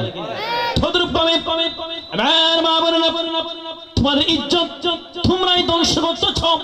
আল্লাহর হাবিব জন্য বলেছে যে মহিলা পর্দানশীল হবে না, যে মহিলা বোরকা পরিধান করবে না, যে মহিলা পর্দানশীল হবে না, ওই মহিলা লবণহীনের মতো। ঠিক কিনা? এবার শোন, যে মহিলা পর্দা গ্রহণ করে, নেকাব পরিধান করে, বোরকা পরিধান করে, এটার কিন্তু এক্সট্রা একটা মর্যাদা, সম্মান আল্লাহ বৃদ্ধি করে দেয়, ঠিক কিনা? আচ্ছা, আপনাদের চোখে কেমন লাগে একটা মহিলা যদি আমাদের পা দিয়ে হেঁটে যায়, যদি নেকাব পরিধান করে, বোরকা পরিধান করে যদি চায়, কেমন লাগবে ওনাকে? অনেক ভালো লাগবে। কেমন ভালো লাগবে? আমরা সবাই বলবো ভিতরে যা হোক এটা আমার দেখার বিষয় নয়, কিন্তু উপরের লেবাসটা কুরআন সুন্নাহ মোতাবেক অন্তত আল্লাহকে ভয় করে উনি পর্দা গ্রহণ করেছেন, ঠিক কিনা? কিন্তু মহিলাটা সবাই দোয়া করবে এই মহিলা সত্যকার আল্লাহর ভয়ভীতি আছে বিধায় সত্যিকার উনি আল্লাহর বিধান মেনেছেন, ঠিক কিনা? নামাজ ফরজ কিনা? নামাজ ফরজ কিনা? তো পর্দা ফরজ কিনা? পর্দা ফরজ। দেখুন আজকাল এমন স্টাইল যে বোরকা পরিধান করে ঠিকই বডি ফিট, ঠিক কিনা? হয়তো অনর্থ একটু খারাপ লাগে, ধরে লাগিল কিরকম ওজন করা হত দেরি কিওর বইনন কিওর বউর বেগিন কি গরম পড়ে, ঠিক কিনা? হন না খারাপ লাগিল ওজন করা হুরুবু আজ উনি এর যাইরে হইবেন দেরি হালে তুন এভাবে চলে না বুড় হাবি ফেলা দাও হবে না ইনশাআল্লাহ। বেগুনে হাত তুলে হন হবে না ইনশাআল্লাহ। হন কোরআন সুন্নাহর সংবিধান সব সমস্যা কোরআন আছে কি নাই? সমাজ ব্যবস্থা, রাষ্ট্র ব্যবস্থা, পারিবারিক ব্যবস্থা আছে কি নাই? সায়ন আর বাই কল্প বিদেশের আছে হদ বুরহা সৌদিয়ত দুবত্তম বুরহা নয় হদ খিয়া হদ না আর পছন্দ নয়, ঠিক কিনা? হন না হার বার কি করে ব্যবসা করে দেন সৌদি মদিনা ইদানে উমরাগীদের দাহই আর তার নিজস্ব গাড়ি করিয়ে তার বাসার দিয়ে হানা বিনা হাবাই আরে তো তাই তুমি তো বোরহানে আমাদের কিন্তু হন হাত সারা ইটার বোরহান তো টোলা টোলা যারা বিদেশকে হইতে পারবেন সৌদি আরব কান্ট্রি মেদি বোরহাবার হনে কিনে ডিজাইন তারা এসে যায় ডিজাইন নাই, হন ডিজাইন নাই। এখন তুই আর হদ্দুর অনত তোরা বোরহান বুরুবু আহাদি বাইরে আর তার দুই গাঠি কি মেসে দিকে দে আকাম বাজার না গরিব আর কি বন্ধু বান্ধব আর এক গাঠি করে দিই ইদার হতাই দি আ খাইতো নিবা ভাই হদ ন নিরা অনেক টিয়া দিন তো হাতুর হাতে টিয়া একদম হ্যাঁ উদ্দেশ্য কি হোক এদম বোরহা অনেক ডিজাইন নাই কিছু নাই কিলি কিনে দিলে কি দেয় হদ নর মানন দিন বাংলাদেশের মাইফলে আর পান্ডির হর বালা কিন্তু ব্যবহার করি তারা দোড়া দেয় ডিজাইন নেই দেয় এগুন নাই কি করি বাংলাদেশের নিয়ে রে ডিজাইন করি এমব্রয়ডারি করি তখন কি কিনে বড় তো রাত 200 রিয়া বাংলাদেশের 1000 টাকা শুনবে কত 1000 টাকা কিন্তু বাংলাদেশের মেফল হুজুগি ফলে যে গিবু ডিজাইন দেখে উদ্দি ঠিক কিনা হয় না? আচ্ছা হন এই যে বডি ফিটিং এত আমরা আসালাম এবার আসল ভালো তাই এই যে বডি ফিটিং বুরহা ফরন আর কামিজ ফরন অনেক বাকি আছে না? কিছু বাকি আছে না? হন না বাকি আছে না? মা ফাতেমা কিন্তু নিজের শরীর মুবারক, মা ফাতেমার বডি মুবারক পৃথিবীর মানুষ তো ন দেখে ইন্তেকালের পরও খবরিবে কতটুকু সাইজ স্কোয়ার হতো, লম্বা হতো, প্রশস্ত হতো ইয়েন নদী বিল্লাই মাওলানা ওসিয়ত করে গেলেন, ঠিক কিনা? হন না? তাহলে মা ফাতেমা এরকম মা ফাতেমা আর মা বোন যুবতী হলো সর্দার হইতেন না, ঠিক কিনা? হন না? তাহলে মা ফাতেমার আদর্শ আর তো তখন দরকার কিনা? যদি মুসলমান হইতে যায়, যদি আমরা সত্যিকার মুসলমান হয়, সত্যিকার তাকওয়াদার ঈমানদার হয়ে থাকি, সত্যিকার যদি আমরা মুমিন হয়ে থাকি, ঈমানদার হয়ে থাকি, আমাদেরকে মা ফাতেমার আদর্শ নিজের জীবন দান করার কর্তব্য কিনা বলুন। দেখুন বোরকা ছাড়া যে মহিলারা রাস্তাঘাটে ঘোরাফেরা করে সবাই কিন্তু তাদের দিকে থাকে, ঠিক কিনা? গুনাহ হচ্ছে কিনা? দেখতেছে তাই গুনাহ, যিনি দেখাচ্ছে তেও গুনাহ করতেছে, কবিরা গুনাহ। কেমন গুনাহ? কবিরা গুনাহ। আরো টিটকিরি মেরে হ্যাঁ বিভিন্ন ধরনের খারাপ মন্তব্য করে একজন এক উদ্দেশ্য নিয়ে তাকে দেখতে থাকে পরবর্তীতে কি করা যায় বিভিন্ন ভাবে এভাবে একটা পরবর্তীতে কি করা যায় সেটাও বিবেচনা করে অনেক যুবক, ঠিক কিনা বলুন? তার এতটুকু করার মাধ্যম কারণটা হচ্ছে আমি ইসলামের শরীয়ত মোতাবেক না চলার কারণে আমার পরিবারে এত নাজাহাল পথভ্রষ্টর দিকে যাচ্ছি, ঠিক কিনা বলুন? বলেন বিবি আসিয়াকে কত কষ্ট দিয়েছেন ফিরআউন, পর্দা ছেড়েছে? পর্দা ছেড়েছে? ছেড়ে নাই। ফিরআউন বিবি আসিয়াকে গাছের মধ্যে দুই হাতের থালের মধ্যে ফেরাক মেরেছিলেন, গাছের সাথে ঈমান ছেড়েছে? আল্লাহু আকবার ছেড়েছে? ইয়া রাসূলুল্লাহ ছেড়েছে? ফিরআউন গাছের সাথে হাত লাগিয়ে দুই পাশে দুইটা প্রাক, দুই পায়ে দুইটা প্রাক, সিনার মধ্যে আরেকটা প্রাক, এভাবে প্রাক মেরে মেরে অনেকভাবে মারধর করতেন। শুধু না তাই নয়, প্রায় 2 সপ্তাহ মোতাবেক কোন খাবার দেওয়া হয় না, পানি দেওয়া হয় না। বিবি আসিয়া এমন শরীর দুর্বল হয়ে গেল, আপনি চিন্তা করুন 1 সপ্তাহ খাবার না খেলে, 3 দিন খাবার না খেলে আপনার শরীর কেমন লস হবে? কথা বলেন ঠিক কিনা? শরীর লস হবে কিনা? লস হয়ে যাবে, দুর্বল হয়ে যাবে, কথা বলতে পারবেন না। 2 সপ্তাহ খাবার না খেলে তার শরীর কেমন হয়ে যাবে, ঠিক কিনা বলেন? বিবি আসিয়া এমন পর্যায়ে চলে আসলো, সমান পর্যন্ত লাগতে পারলেন না। বিবি আসিয়া তারপর আল্লাহর নাম ছাড়ে নাই, আল্লাহর জিকির ছাড়ে নাই।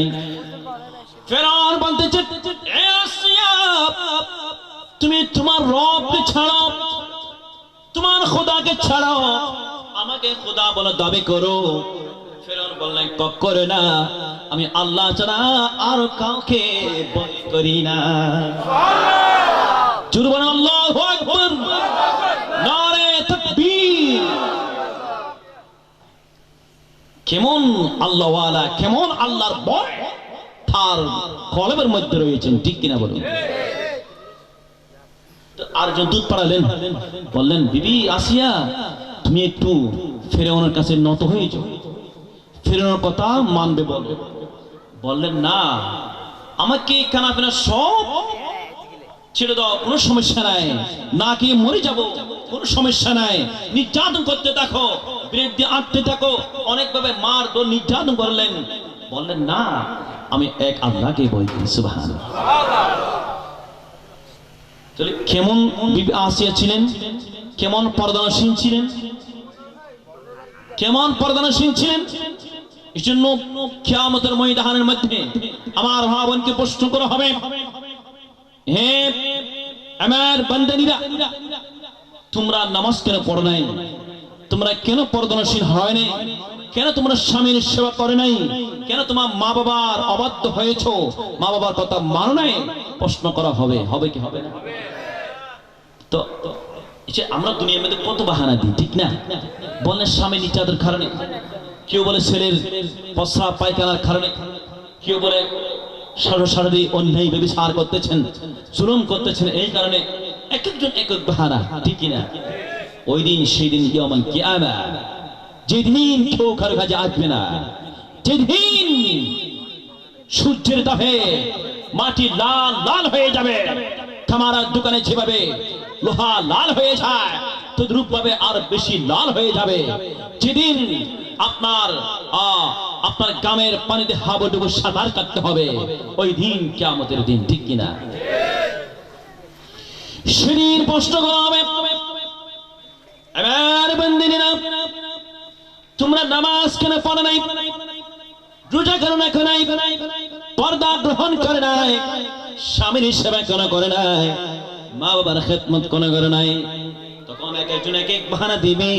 তখন আল্লাহ তাআলা বিবি আসিয়াকে সামনে নিয়ে আসবে, বিবি আসিয়া, ও বিবি আসিয়া, সত্য করে বলো, তোমার স্বামী ফিরআউন এত অত্যাচার করেছে, ব্যভিচার করেছে, মারধর করেছে, আক্রমণ করেছে, আঘাত করেছে, হাতে প্রেগ মারেছে, পায়ে প্রেগ মারেছে, এত কষ্ট দেওয়ার পরও আল্লাহ তাআলার নাম ছেড়েছে কিনা? এক ব্যক্তি আল্লাহু আকবার বলে দিবে, আমি কোনদিন একটা মুহূর্তের জন্য নয়, একটা মিনিটের জন্য নয়, একটা সেকেন্ডের জন্য নয়, 2 সপ্তাহ খাবার পর্যন্ত দেই না, ওই সময় পর্যন্ত আমি বিবি আসিয়া আল্লাহর নাম আমি ছাড়ি নাই, সর্বত্র আল্লাহ আল্লাহ জিকির করেছিলাম। সুবহানাল্লাহ। আর জোরে বলুন সুবহানাল্লাহ। কারণ আমি বিবি আসিয়া, আমি জানি ফিরআউন আমাকে মেরে ফেলবে, আমি যখন মৃত্যু হবে তখন আমি আল্লাহু আকবারের মধ্যে মৃত্যু হয়ে যাব। সুবহানাল্লাহ। আমার রাষ্ট্রপতি বলেন, এমপি বলেন, চেয়ারম্যান বলে, প্রধানমন্ত্রী বলে, সমস্ত মানুষকে প্রশ্ন করা হবে। ও রাষ্ট্রপতি বলেন, চেয়ারম্যান সবাইকে বলবে, নামাজ কেন পড়ো নাই? ব্যভিচার কেন করেছ? অন্যায় প্রশ্রয় কেন করেছ? অন্যায়কে তোমরা প্রশ্রয় কেন দিয়েছ? সবকিছু কিন্তু প্রশ্ন করবে কিনা? কথা বলেন, করবে কিনা? যেমন বাইরে বুস্তামি সমাজ যখন ব্যভিচার চলতেছে, বাইরে বুস্তামি কৌশলগত ভাবে সমাজের শৃঙ্খলা ফিরিয়ে এনেছেন, ঠিক কিনা? ঠিক কিনা? সবকিছু একদিন আল্লাহ তাআলা প্রশ্ন করবে। এই জন্য আল্লাহ তাআলা বলেছেন, ওলিমান খাফা মাকাম রাব্বিহি জান্নাতান, যার কলবের মধ্যে, যার অন্তরের মধ্যে আল্লাহর ভয় আছে, তার জন্য দুইটি জান্নাত, তার জন্য দুইটি জান্নাত। সুবহানাল্লাহ। নারে তাকবীর, নারে রিসালাত, নারে গাউসিয়া।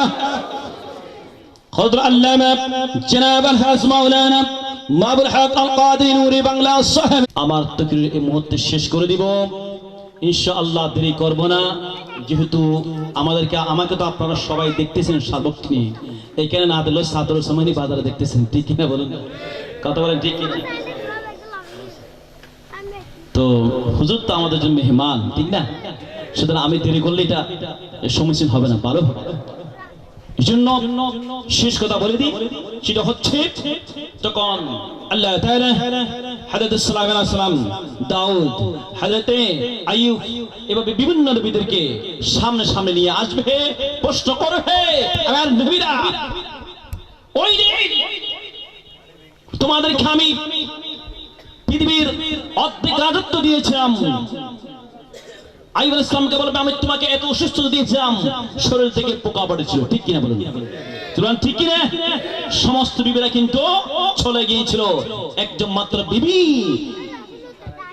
ছিল, বিবি রহিমা, স্বামীর খেদমতের সেবার মধ্যে ছিল, ঠিক কিনা? ওই মহিলা জান্নাতি, ঠিক কিনা বলুন? প্রশ্ন করবে, সমস্ত নবীরা জবাব দিবে। রব্বুল আলামিন খোদার কসম করে বলতেছি, এত কষ্ট পাওয়ার পর, এত অসুস্থতার পর, শরীর থেকে পোকা পড়েছিল, আমার স্ত্রী পর্যন্ত আমার কাছ থেকে চলে গিয়েছিল, কিন্তু একটা মুহূর্তের জন্য, একটা সময়ের জন্য, একটা মিনিটের জন্য আপনার নাম আমি ছাড়ি না। তাহলে আইয়ুব আলাইহিস সালাম বলেন, সমস্ত নবী বলেন, তাদের মধ্যে আল্লাহর ভয় ছিল, আল্লাহর আউলিয়া কিরামদের মধ্যে তাকওয়া ছিল।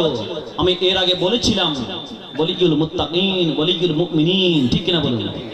ঠিক কিনা? সুতরাং আমাদের মধ্যে আল্লাহর ভয়, কেমন ভয়?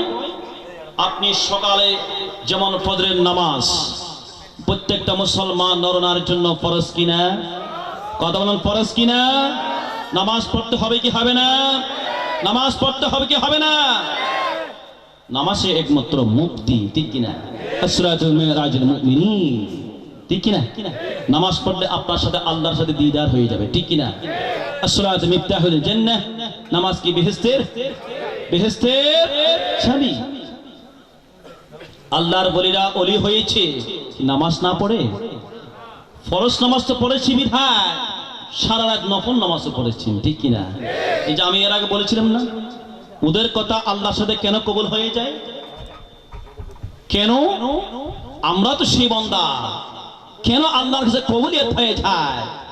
সুতরাং ওরা আল্লাহকে রাজি করতে পেরেছি বিধায় তার কথা, সেই বন্ধুর কথা, সেই বলির কথা আল্লাহর কাছে প্রিয় হয়ে যায়, আল্লাহর কাছে কবুলিয়ত হয়ে যায়, ঠিক কিনা বলুন?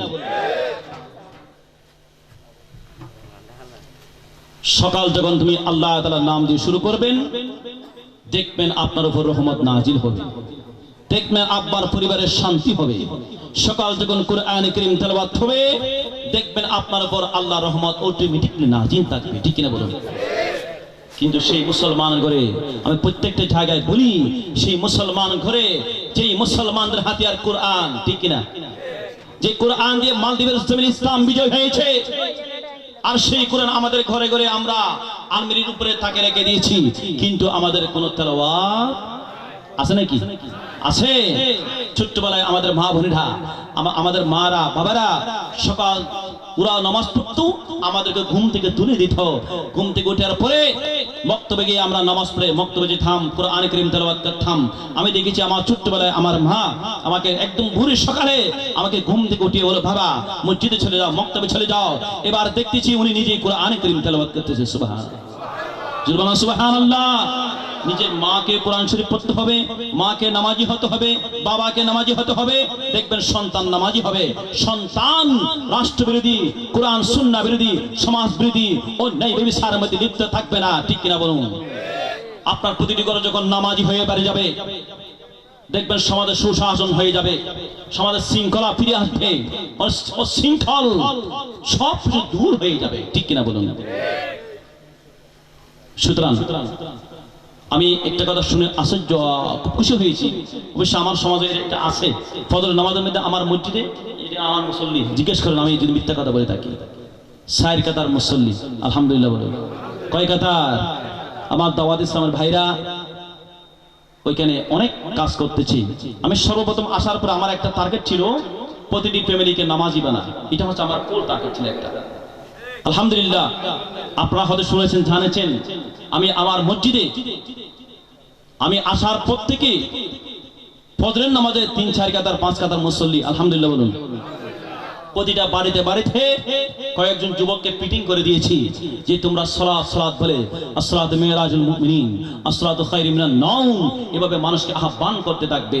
দেখবেন তোমাদের সাথে সাথে আল্লাহ রাজি হয়ে যাবে। তোমাদের কাজ, তোমাদের সময়, তোমাদের সালাত, তোমাদের এই আহ্বান আল্লাহর কাছে কবুল হয়ে সমাজের মানুষ তোমাদেরকে কবুল করবে, গ্রহণ করবে। দেখবেন তোমাদের কথা সবার কাছে ভালো লাগবে। তোমাদের সাথে সাথে আহ্বানে আহ্বানে মুসল্লি বেড়ে যাবে, সমাজের মধ্যে সুশৃঙ্খল ফিরে আসবে। ঠিক কিনা বলুন? বেনামাজি হলে, মদ শরাবী হলে এই সমাজে কি শান্তি হবে? শান্তি হবে? অশান্তি বেড়ে যাবে। ঠিক না?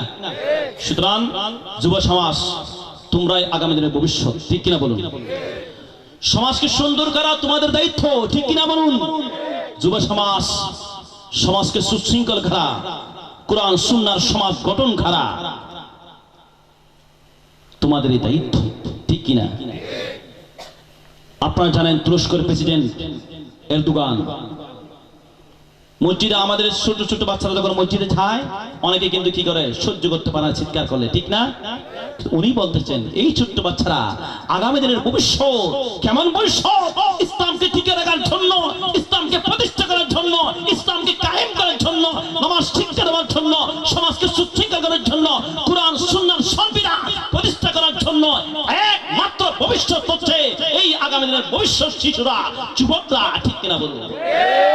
বললেন নামাজি বানাও, ওদেরকে আসার জন্য বলো, কেউ অদৃষ্ট হবে না, অতিষ্ঠ হবে না। শিশুরা আসবে, আসার জন্য বলবে। ঠিক কিনা বলুন? ঠিক কিনা? শিশুরা যখন আসবে আপনার পরিবার সুন্দর হবে, সমাজ সুন্দর হবে, যারা দূর হয়ে যাবে, ব্যভিচার দূর হয়ে যাবে, পর্দানশীল হয়ে যাবে, বেপরদা থাকবে না, সম্মান আসবে, ইজ্জত থাকবে, হায়া থাকবে, লজ্জা থাকবে। এখন দেখুন কোন মুরব্বি দেখলে ছোট ছোট বাচ্চারা সালামও করে না। ঠিক কিনা? কথা ঠিক কিনা? বাবাকে সম্মান করে না, মাকে সম্মান করে না। মা বাবা সবাই একসাথে ইন্ডিয়ান সিরিয়াল দেখে। ঠিক কিনা বলুন? এখানে কি আর লজ্জা থাকবে, শরম থাকবে, হায়া থাকবে? ইজ্জত তো চলে গেছে। ঠিক কিনা বলুন? আলহামদুলিল্লাহ, আল্লাহ তাআলা আমাদের প্রত্যেককে, আমার যুবক ভাইরা যারা এই কাজের মধ্যে দাওয়াতি কাজ ছাড়িয়ে যাচ্ছেন, আমি আহ্বান করব আরেকবার প্রতিদিন এইভাবে আহ্বান করতে থাকবে। ইনশাআল্লাহ একদিন দেখবেন সমাজ কোরআন সুন্নাহর সমাজ, ইসলাম শাসন ব্যবস্থা ইনশাআল্লাহ একদিন কায়েম হবে। ইনশাআল্লাহ সবাই এই কথার উপর একমত আছেন কিনা? সবাই হাত তুলে একমত আছেন কিনা?